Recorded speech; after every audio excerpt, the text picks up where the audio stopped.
It is a special privilege to welcome Rabbi Barbara Symons this Shabbat. She is known throughout the CCAR as a colleague with remarkable gifts, a passion for prayer, for tikkun olam, and for people, especially those she serves as rabbi of Temple Beth El of City Island and the Reformed Temple of Putnam Valley. Rabbi Symons was ordained by Hebrew Union College in 1994, and she is now the proud Rabbi Emerita of Temple David in Monroeville, Pennsylvania, following her 18-year tenure.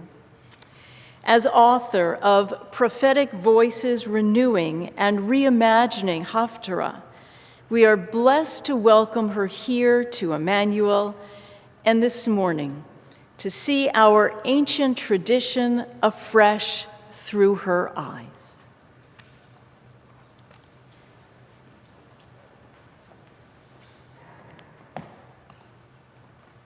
Shabbat Shalom. Shabbat Shalom. What an honor to be invited to speak at Congregation Emanu-El of the city of New York and share the bima with Cantor Lori Corson, who we have known for decades, and with Rabbi Sarah Sepadin, as well as Rabbi Amy Ehrlich. Thank you. I was here not terribly long ago to celebrate as our daughter was ordained a year ago on the other bima, exactly 30 years after my husband Ron and I were. I was about 3 minutes earlier, so I am the senior scholar, the senior rabbi in our house. So I'm the senior rabbi, but he's the rabbi who is the consummate teacher. Here's my question. Why would anyone choose to make a service longer? But that's exactly what the rabbis did when they added Haftarah to the service. What were they thinking? The early rabbis added readings from the prophets to the service as early as the 1st century. And we know this actually because it is recorded in the New Testament when Jesus was preaching at a synagogue following the prophetic reading. Yet it literally took centuries to add specific prophetic readings to all the holidays and then to all of the Shabbatot. We call these readings from the prophets not Nivi'im, which means prophets, but Haftarah, which means conclusion. A conclusionary reading following the Torah reading. A reading soon after which the service will end, unless you have a speaker. There are many reasons given as to why the rabbis added a prophetic reading, and I'll run through them fairly quickly. To complete the Torah reading with another thematically complementary reading from the rest of Scripture. To petition for divine redemption and restoration of the Jewish people to their land, temple, and sovereignty. It allowed Jews to hear the voice God lent to those in silent agony. It was a public way that the prophets spoke truth to power. The prophetic voice was meant to reconcile people and God. It consoled our ancestors when they were punished by expulsion. It was to change the inner person even while it revolutionized history. In the Cliff Notes version, and this is not my language, it was to afflict the comfortable and comfort the afflicted, at an individual level and at a national level.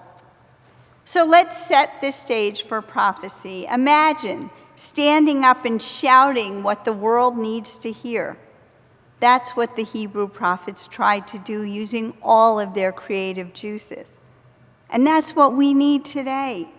Not just more voices, but voices pushing us to make ourselves and the world better, more peaceful, holier. I picture the equivalent of someone standing on a milk crate in Times Square shouting the word. Nowadays, it's hard to pay attention, given the furries walking around, the electronic billboards and food carts, let alone the naked cowboy. Jeremiah didn't have to compete with Minnie Mouse or Superman, yet for the ancient prophets like him to be heard, they had to get and keep people's attention. Imagine if God hired you to write a help wanted ad for a prophet. What would you be looking for? First and foremost, a spokesperson for God. You cannot self-appoint as a prophet. You have to be called by God. They must be well-spoken and able to get people's attention using metaphor, parables, and repetition, as we just heard. Kadosh, Kadosh, Kadosh, holy, holy, holy is God of hosts, whose presence fills all the earth, is from Isaiah. Theatrics, Ezekiel ate a scroll in order to internalize God's words quite literally. Heschel says that Abraham Joshua Heschel says their main concern is not with exactly facts, but the meaning of facts. So, for example, in Isaiah 55, yea, you shall leave the Babylonian exile in joy and be led home secure. Before you, mount and hill shall shout aloud, and all the trees of the field shall clap their hands. No one thinks that the mount and the hill are actually shouting and the field is clapping. The prophet must be good at outreach and communication. Jonah is a great example, right? 40 days more and Nineveh shall be overturned. In Hebrew, that's 5 words. And from king to cow, they put on sackcloth and ashes and repented. Again, per Heschel, the prophet must be a person, not a microphone. The prophet's task is to convey a divine view, yet as a person, he or she is a point of view. He or she has to walk the walk, be a role model of holiness and scholarship and closeness to God, set standards for the community, say no to their society condemning their habits and assumptions and complacency, waywardness and syncretism. The prophet is not only one with what they say, they are involved with their people in what their words foreshadow, again, Heschel. So his life or her life and soul are at stake in what they say. Often, including this week's Haftarah, if we read the whole thing, it begins with a message of doom and it concludes with a message of hope, as Cantor Corson laid out for us. The prophet sometimes sees the future, but more so in terms of what happened over there could happen over here. In the presence of God, the prophet takes the part of the people, and in the presence of the people, the prophet takes the part of God. So in our help wanted ad, we would be very inclusive, male or female per Judaism. There are 48 male and 7 female prophets. And they're not even necessarily Jewish, as we just encountered Balaam only last week. So now that we have hired this prophet, let's think about when we hear them. The most common time that Jews encounter the prophets is now. Unless you hear a prophet from a sermon or classes or quoted within the Siddur, maybe Martin Luther King's voice quoting the prophet Amos, let justice roll down like waters and righteousness like an ever-flowing stream. Otherwise, the most common time is now, the Haftarah. But it's only we who are at synagogue on Shabbat or a festival morning, including those who are online, that small a group.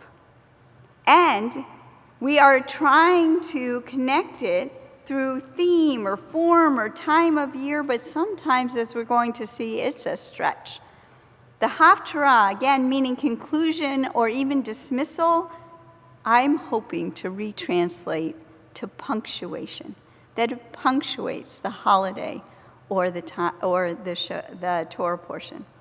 So that's the problem.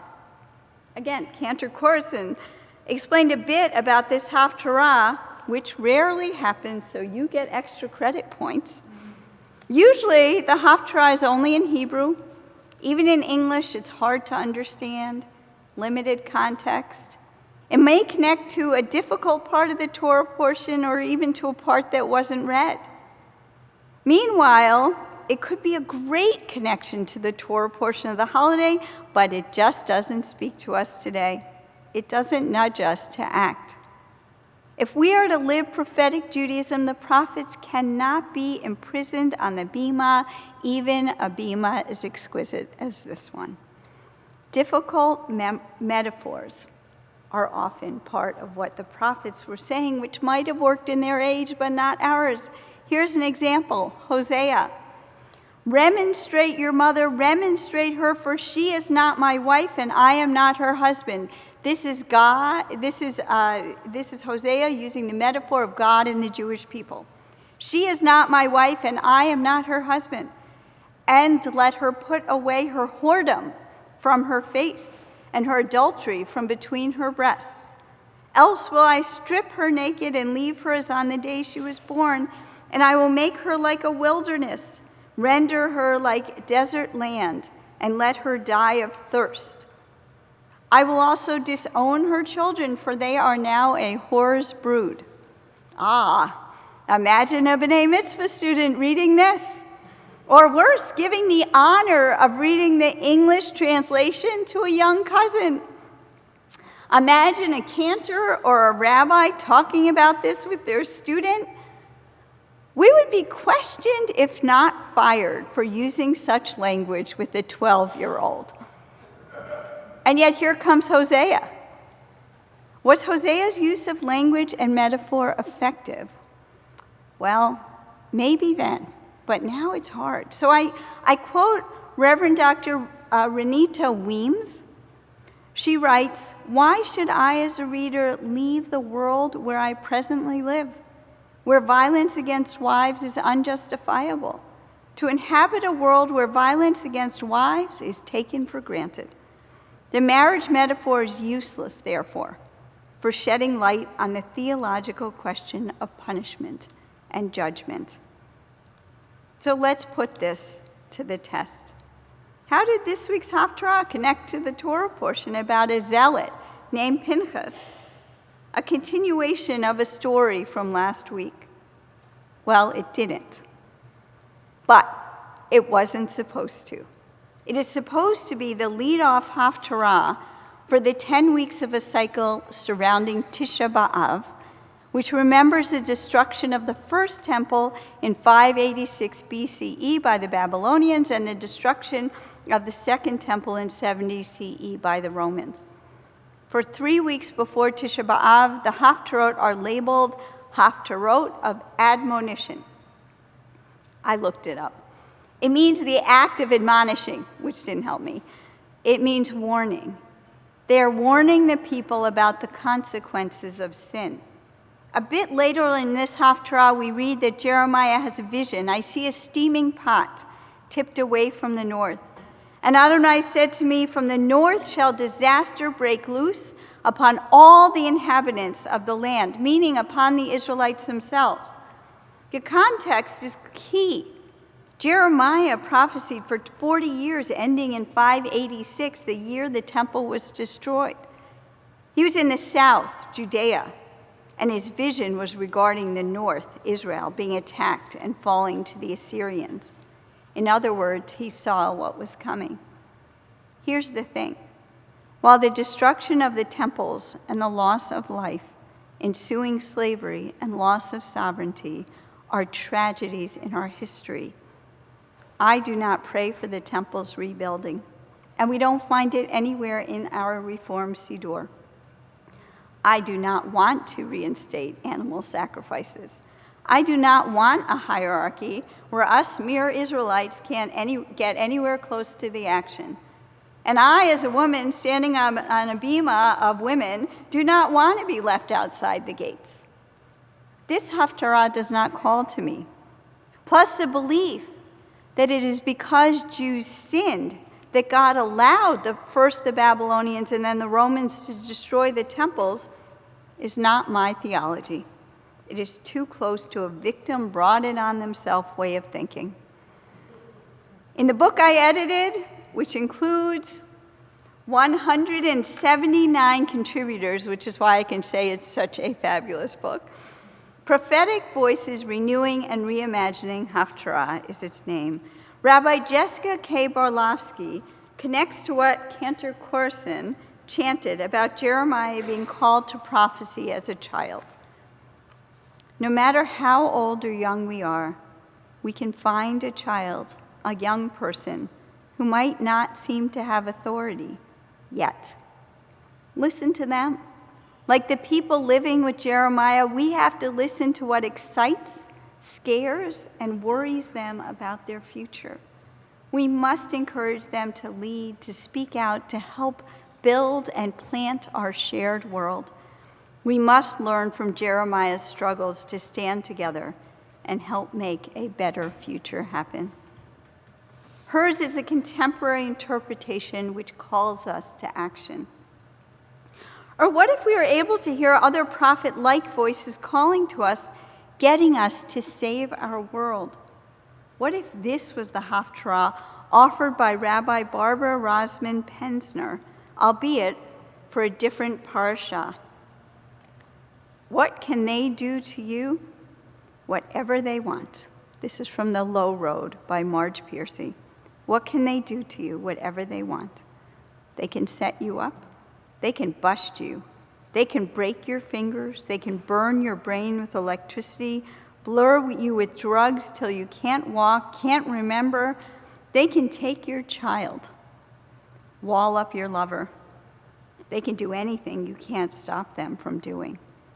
How can you stop them? Alone, you can fight. You can refuse.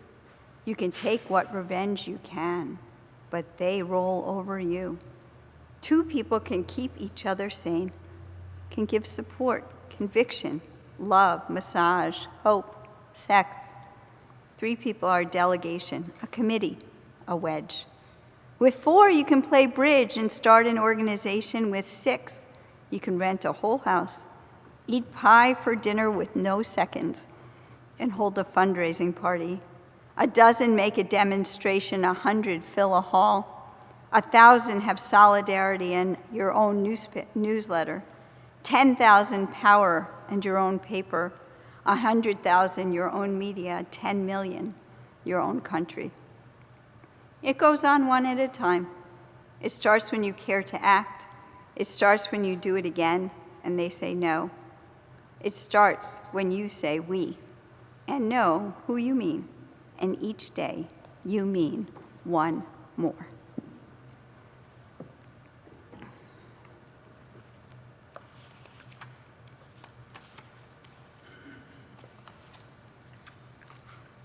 Rabbi Pensner ends her commentary with this call to action. Spiritual activism brings people together to transform our world into a place of godliness. This passage urges us to participate, educate, advocate, demonstrate, legislate, appreciate, and celebrate, and thereby elevate the lives and souls of countless others. That's a call to action. In the book, there are 2 alternative haftarot for every portion, every Torah portion, and every holiday.